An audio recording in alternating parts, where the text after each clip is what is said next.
Hello everyone, कैसे हो सब। तो आज की इस वीडियो में हम डिस्कस करने वाले हैं कि बीएड के अंदर लेसन प्लान कैसे बनाते हैं और लेसन प्लान बनाने के लिए किन बातों को हमें ध्यान में रखना है और किन किन पॉइंट्स को जो कि हमें किस तरह से लिखना है। जब भी आप लेसन प्लान बनाते हैं तो कुछ पॉइंट्स होते हैं जिनको आपको एक पैटर्न के अंदर लिखना होता है। आप ये नहीं कि कहीं भी कुछ भी लिख दें। तो इस वीडियो के अंदर हम यही देखने वाले हैं कि आपको किस तरह से जो पॉइंट्स हैं वो लिखने हैं। तो जब भी आप लेसन प्लान बनाएंगे सबसे पहले आप लिखेंगे जनरल इन्फॉर्मेशन। अब हमें पता होना चाहिए कि जनरल इन्फॉर्मेशन में हमें क्या क्या चीज़ें लिखनी है। तो जैसे कि सबसे पहले आपको लिखना होगा लेसन प्लान नंबर, कि आप जो लेसन प्लान बना रहे हैं कौन सा नंबर है। तो ये जो हमारा लेसन प्लान है वो लेसन प्लान नंबर सेकंड है। उसके बाद हमें लिखनी होती है डेट, कि हम कौन सी डेट को ये लेसन प्लान बना रहे हैं। ये डेट आपको कौन सी लिखनी है कि आप किस दिन, जब आप स्कूल के अंदर टीचिंग करने के लिए जाते हैं तो किस दिन आपने ये टॉपिक करवाया है, वो डेट आपको यहाँ पर लिखनी है। फिर आपको लिखना है प्यूपिल टीचर्स नेम। प्यूपिल टीचर कौन होते हैं, हम खुद होते हैं, तो हमें यहाँ पर खुद का नेम लिखना है। उसके बाद होती है क्लास, कि आप कौन सी क्लास के लिए लेसन प्लान बना रहे हैं। तो आपने 6 क्लास के लिए बनाया है, 7 क्लास के लिए बनाया है या फिर 8 क्लास के लिए बना रहे हैं। तो आप जिस भी क्लास का लेसन प्लान बना रहे हैं वो आप यहाँ पर लिख देंगे। उसके बाद हमें लिखना होता है सब्जेक्ट, कि आप कौन से सब्जेक्ट का लेसन प्लान बना रहे हैं। तो आप जिस भी सब्जेक्ट का लेसन प्लान बना रहे हैं वो आप यहाँ पर लिख देंगे। तो आप वीडियो में आगे बढ़ने से पहले आप इस वीडियो को लाइक कर दें और साथ में चैनल को सब्सक्राइब कर दें। और आप जो कि लेसन प्लान बीएड के अदर स्टूडेंट के साथ शेयर भी कर सकते हैं। और इस चैनल के ऊपर जो कि आपको बीएड से रिलेटेड और भी जो सब्जेक्ट हैं उनके लेसन प्लान मिल जाएंगे। आपको इंग्लिश के, मैथ की, साइंस की, उन सब्जेक्ट के भी लेसन प्लान मिल जाएंगे। और साथ में आपको जो क्या है बीएड का प्रैक्टिकल का मटेरियल भी मिल जाएगा। तो वो आप चैनल के ऊपर जाकर चेक कर सकते हैं। तो अब आगे हमें लिखनी होती है ड्यूरेशन ऑफ द पीरियड, जो हमारी है 35 मिनट। उसके बाद हमें लिखना होता है प्यूपिल टीचर्स रोल नंबर। यहाँ पर आप अपना खुद का नेम, रोल नंबर लिख देंगे। उसके बाद average age of the pupils, यहाँ पर आपको अपने क्लास के स्टूडेंट की एवरेज एज लिखनी है। तो आप जिस भी क्लास का लेसन प्लान बना रहे हैं उस क्लास के स्टूडेंट की एवरेज एज आप यहाँ पर लिख देंगे। उसके बाद हमें लिखना होता है टॉपिक, कि हम कौन से टॉपिक के ऊपर लेसन प्लान बना रहे हैं। तो आज का जो हमारा टॉपिक है वो है भारत का भौतिक स्वरूप। तो इस तरह से आप सबसे पहले जनरल इन्फॉर्मेशन लिख देंगे। लिखनी होती है अनुदेशनात्मक सामग्री। अनुदेशनात्मक सामग्री क्या होती है कि एक टीचर क्लासरूम के अंदर इंस्ट्रक्शन देने के लिए कौन कौन से मटेरियल का यूज़ करता है, वो क्या होती है हमारी अनुदेशनात्मक सामग्री। अनुदेशनात्मक सामग्री को हम 2 कैटेगरीज के अंदर डिवाइड करते हैं। फर्स्ट होती है सामान्य सामग्री और सेकंड होती है विशिष्ट सामग्री। सामान्य सामग्री में हमें लिखना होता है चौक, डस्टर और ब्लैक बोर्ड। फिर आती है विशिष्ट सामग्री। विशिष्ट सामग्री में हमें लिखना होता है मॉडल, चार्ट और पीपीटी।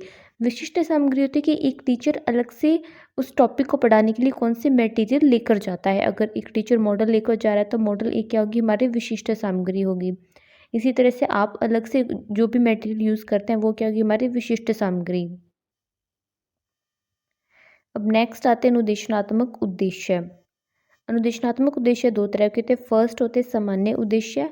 सामान्य उद्देश्य होता है वो हमारे सब्जेक्ट से रिलेटेड होते हैं, कि उस सब्जेक्ट को पढ़ाने से स्टूडेंट, जो टीचर है वो स्टूडेंट को क्या चीज़ सिखाना चाह रहा है, वो क्या होंगे हमारे सामान्य उद्देश्य। जैसे कि फर्स्ट है छात्र में सामाजिक चेतना का उत्पन्न करना।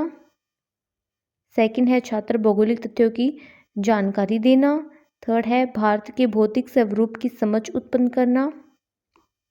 फिर आते हैं विशिष्ट उद्देश्य। जो विशिष्ट उद्देश्य होता है वो हमारे टॉपिक से रिलेटेड होते हैं, कि उस टॉपिक को पढ़ने के बाद स्टूडेंट क्या चीज़ सीखेंगे, वो क्या होंगे, हमारे विशिष्ट उद्देश्य होंगे। तो फर्स्ट है भारत के भौतिक स्वरूप का ज्ञान करवाना। सेकंड है बच्चे भारत की स्थलाकृतिक विशेषताओं को समझ सकेंगे। थर्ड है भारत के भौतिक स्वरूप का यहाँ की जलवायु पर पड़ने पर प्रभावों का ज्ञान करवाना। फिर आता है पूर्व ज्ञान परीक्षण। अब जो कि आपको स्टूडेंट का आगे टॉपिक करवाने से पहले उनका पूर्व ज्ञान परीक्षण करना है। तो आप पूर्व ज्ञान परीक्षण कैसे करेंगे, आप स्टूडेंट से क्वेश्चंस पूछेंगे। जिससे एक टीचर को पता चलता है कि स्टूडेंट को पहले से उस टॉपिक से रिलेटेड कितना पता है। तो इसके लिए जो कि आप हेडिंग डाल देंगे प्रस्तावना और 2 कॉलम्स बनाएंगे। फर्स्ट में लिखेंगे छात्र अध्यापिका कथन और सेकंड में लिखेंगे छात्र छात्रा कथन।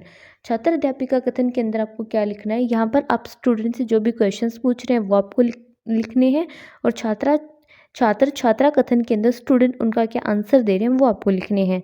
जैसे कि यहाँ पर टीचर फर्स्ट क्वेश्चन पूछता है भारत में कौन कौन से महाद्वीप स्थित हैं, और बच्चे आंसर कर फर्स्ट है भारत कौन से महाद्वीप में स्थित है, और बच्चे आंसर करते हैं एशिया महाद्वीप में। सेकंड यहाँ पे टीचर क्वेश्चन पूछता है भारत का क्षेत्रफल कितना है, फिर बच्चे उसका आंसर करते हैं। फिर होता है थर्ड भारत की प्रमुख भू आकृति कौन कौन सी है, और उसका बच्चे आंसर करते हैं। फिर आती है उपविषय की घोषणा। अब जो क्या उनकी प्रीवियस नॉलेज टेस्ट करने के बाद जो आप अपना टॉपिक है उसकी अनाउंसमेंट कर देंगे कि आज हम कौन सा टॉपिक पढ़ने वाले हैं।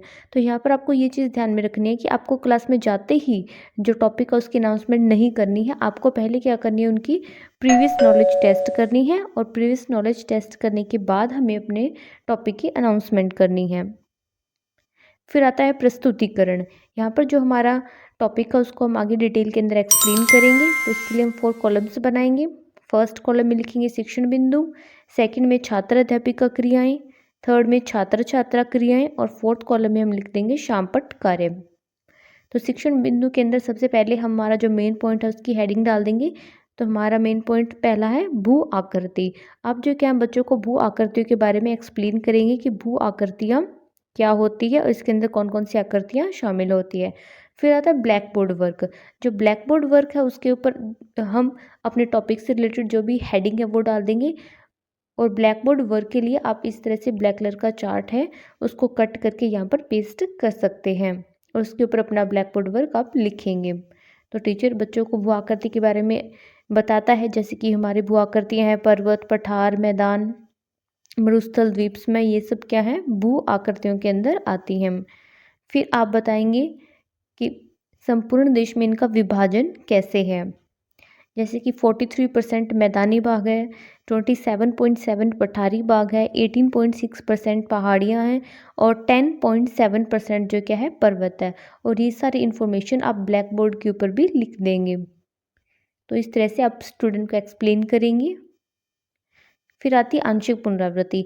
अब आपने बच्चों को भू आकृति के बारे में बताया, तो अब आप बच्चों से क्वेश्चंस करेंगे, जिससे जो कि एक टीचर को पता चलता है कि वो जो भी टॉपिक स्टूडेंट को करवा रहा है वो उन्हें समझ में आ रहा है या फिर नहीं आ रहा है। तो आंशिक पुनरावृत्ति का क्या मीनिंग है कि आप अपने जब आप टॉपिक करवा रहे हैं तो उसमें बीच बीच में आप स्टूडेंट से क्वेश्चंस पूछते हैं, वो क्या होती है आपकी आंशिक पुनरावृत्ति होती है। तो यहाँ पर टीचर फर्स्ट क्वेश्चन पूछता है भारत में कौन कौन सी प्रमुख भू आकृतियाँ पाई जाती हैं, तो बच्चे आंसर करते हैं पर्वत, पठार और मैदान। तो इससे टीचर को क्या पता चलता है कि अगर बच्चों ने सही आंसर दिया मतलब बच्चों को वो टॉपिक समझ में आ रहा है और वो उसको ध्यान से सुन रहे हैं। फिर आते हैं भू आकृतियों का निर्माण। अब आप स्टूडेंट को बताएंगे कि भू आकृतियों का निर्माण कैसे होता है, और यहाँ पर स्टूडेंट की क्या एक्टिविटी होगी, लिसन केयरफुली, बच्चे उसको ध्यान से सुन रहे हैं। तो अब आप इनके निर्माण के रिलेटेड जैसे कुछ सिद्धांत होते हैं, तो पहला प्लेट विवर्तनिक सिद्धांत। अब आप बच्चों को बताएंगे कि प्लेट विवर्तनिक सिद्धांत क्या होता है, और साथ में आप ब्लैक बोर्ड के ऊपर भी ये सब लिख देंगे। फिर आती है प्रमुख विवर्तनिक प्लेटें। अब आप बच्चों को बताएंगे कि मेन जो हमारी अर्थ की क्रस्ट के ऊपर जो प्लेट्स हैं वो कौन कौन सी हैं, और वो सब आप जो कि ब्लैक बोर्ड के ऊपर भी लिख देंगे। तो पहली होती है प्रशांत महासागरीय, फिर सेकंड है उत्तरी अमेरिकी, थर्ड है दक्षिणी अमेरिकी, फोर्थ है अफ्रीकी प्लेट, फिफ्थ है अंटार्कटिक प्लेट, सिक्स्थ है यूरेशियन प्लेट, और सेवन्थ है इंडो ऑस्ट्रेलियन प्लेट। और यहाँ पर स्टूडेंट की क्या एक्टिविटी होगी, लिसन केयरफुली, बच्चे इसको ध्यान से सुन रहे हैं। फिर आती है आंशिक पुनरावृत्ति। अब आप बच्चों से क्वेश्चंस पूछेंगे। आपने उन्हें प्लेट्स के बारे में बताया है तो आपको पता चलेगा कि बच्चों को वो चीज़ समझ में आई है फिर नहीं आई है। तो इस तरह से यहाँ पर जो टीचर है वो क्वेश्चंस पूछता है और बच्चे जो उसका आंसर देते हैं वो आप छात्र छात्रा क्रिया वाले कॉलम के अंदर लिख देंगे। फिर आता है हिमालय पर्वत। अब जो क्या बच्चों को हिमालय पर्वत के बारे में बताएंगे कि हिमालय पर्वत कहाँ से लेकर कहाँ तक फैला हुआ है, उसका निर्माण कैसे हुआ है, उसकी लंबाई चौड़ाई, उससे निकलने वाली जो नदियाँ हैं, उन सब के बारे में जो क्या आप बच्चों को डिटेल में एक्सप्लेन करेंगे। और साथ में जो कि आप ब्लैक बोर्ड के ऊपर भी बच्चों को एक्सप्लेन कर सकते हैं। हिमालय पर्वत का जो डायग्राम है उसके ऊपर मेन पर्वत कौन कौन से हैं वो सब आप उन्हें बता सकते हैं। तो इस तरह से आप ब्लैक बोर्ड के ऊपर भी हेडिंग डाल देंगे।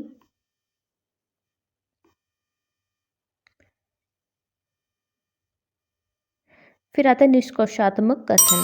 अब जो क्या है टीचर बच्चों को कहता है कि आज हमने कौन सा टॉपिक पढ़ा है, तो आप एक बार जो क्या फिर से बच्चों को जो टॉपिक है वो एक्सप्लेन करते हैं और उन्हें बताते हैं कि आज हमने कौन सा टॉपिक पढ़ा है और उस टॉपिक के अंदर हमने कौन कौन से मेन जो पॉइंट्स है वो कवर किए हैं। फिर आती है पुनरावृत्ति।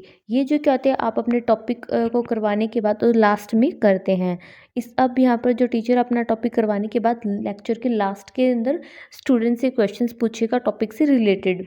तो जैसे कि फर्स्ट क्वेश्चन है भू आकृति से आप क्या समझते हैं, सेकंड है भू आकृति का निर्माण कैसे होता है, थर्ड प्रमुख भू विवर्तनिक प्लेटें कौन सी हैं, फोर्थ है हिमालय पर्वत की प्रमुख विशेषताएं क्या होती हैं। फिर आता है गृह कार्य। अब जो कि आपको लास्ट में स्टूडेंट को होमवर्क देना है, तो इस तरह से आप जो क्या स्टूडेंट को होमवर्क दे देंगे। वीडियो अगर आपको हेल्पफुल लगी है तो वीडियो को लाइक करें और साथ में आप चैनल के ऊपर न्यू है तो चैनल को सब्सक्राइब करें और साथ आप वीडियो को बीएड के स्टूडेंट के साथ शेयर भी कर सकते हैं।